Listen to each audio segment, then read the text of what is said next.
When I visited Middleton-in-Chirbury Church last summer, I had no idea I'd stumble into a mystery that's kept me digging ever since. This small Shropshire village near the Welsh border hides a story carved in stone and wood, left by Reverend Swainson Brewster in 1879. It all started with this pillar, telling the legend of Mitchell's Fold, a stone circle just up the hill. But the deeper I looked, the stranger it got.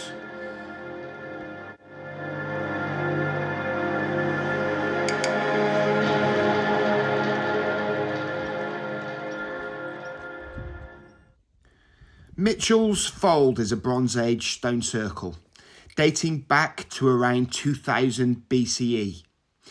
The legend carved by Brewster tells of a magical cow that provided milk during a famine. That is, until an evil witch milked it into a sieve, causing it to vanish. It ran away to another county. The witch was then turned to stone by fairies, and the circle was built to trap her spirit. It's a classic Shropshire tale, likely passed down through oral tradition for centuries. I felt that history standing here, but the carving on the pillar tells a different story. It shows a trilithium, like Stonehenge, which Mitchell's Fold doesn't have. Why the difference, especially when the site is just a 10-minute walk away from Brewster's own home and the church?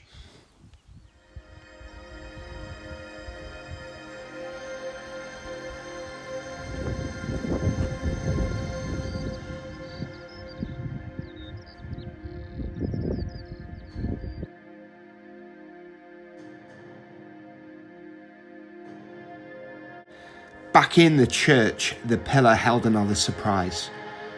On the opposite side, Brewster carved the Zodiac, astrological symbols that are completely out of place in a Victorian church. The Zodiac dates back to ancient Mesopotamia, around 3000 BCE, when Babylonian astronomers divided the sky into 12 constellations to track time and seasons.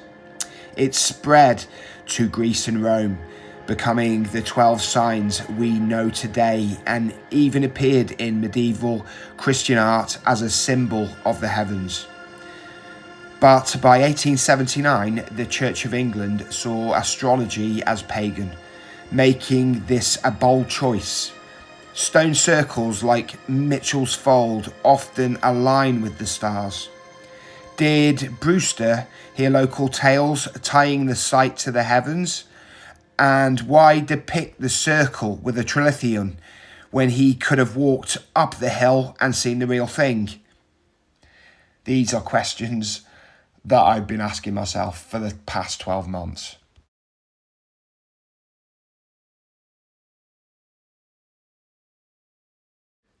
And then there were the pews.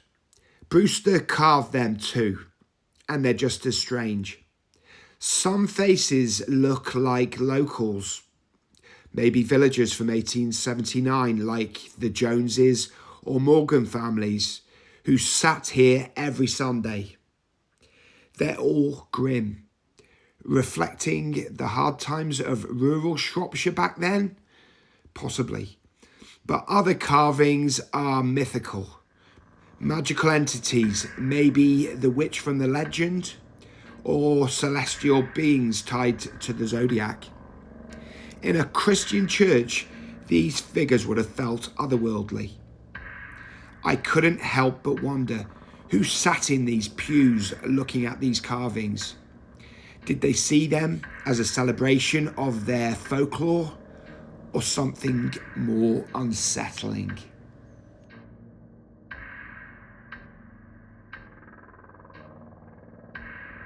Then I found the lectern, where Brewster stood to preach. It's carved with crosses, typical for a church, but in the centre is a Star of David. This symbol is ancient, predating Christianity by thousands of years. It's been used since 3000 BCE in Mesopotamia, symbolizing harmony or creation, with the male and female forces symbolized by the downward pointing triangle and the upward united. These symbols even appeared in medieval Christian churches as a sign of divine order. But by 1879, it was increasingly linked to Judaism, making it a surprising choice for a rural English church. Did Brewster mean to evoke the ancient past, tying it to Mitchell's Fold's cosmic connections? Or was he just indulging in his fascination with the esoteric? In a small village like this, what did his congregation think, looking up at this every Sunday?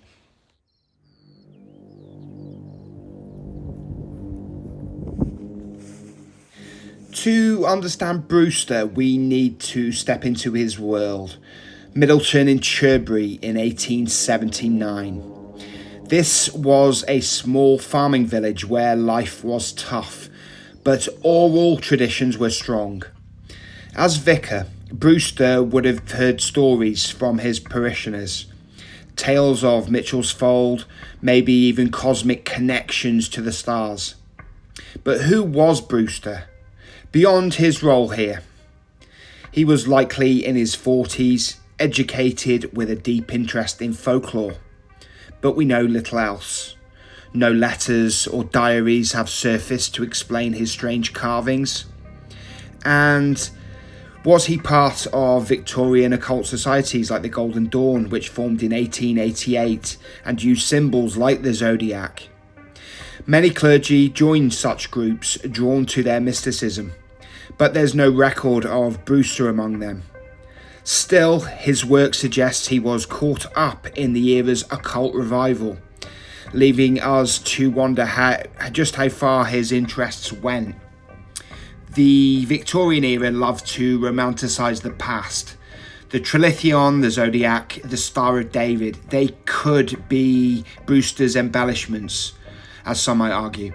Yet standing in the church, I felt he was tapping into something real, something deeper, a tradition tied to the ancient landscape.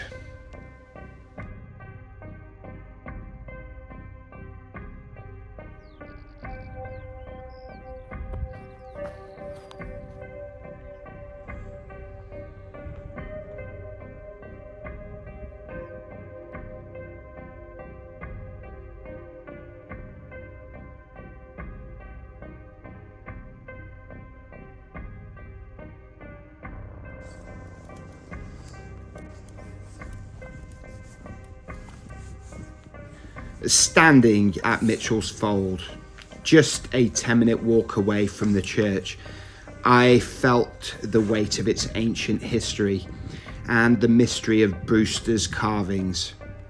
The more I dig, the more questions I find. Was he preserving a lost oral tradition, or adding his own Victorian twist? Who sat in those pews, under those grim faces and mythical creatures, looking up at that Star of David? We may never know the full story, but that's what makes this so captivating. I hope you've enjoyed digging into this mystery as much as I have.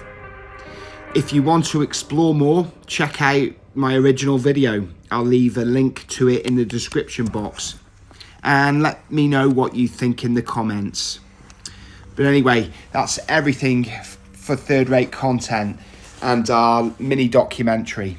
If you enjoyed today, why don't you leave a like, subscribe, or leave a comment. As I said, I do love to chat. And why don't you follow us on Instagram? Anyway, Third Rate Content, signing out. Bye-bye.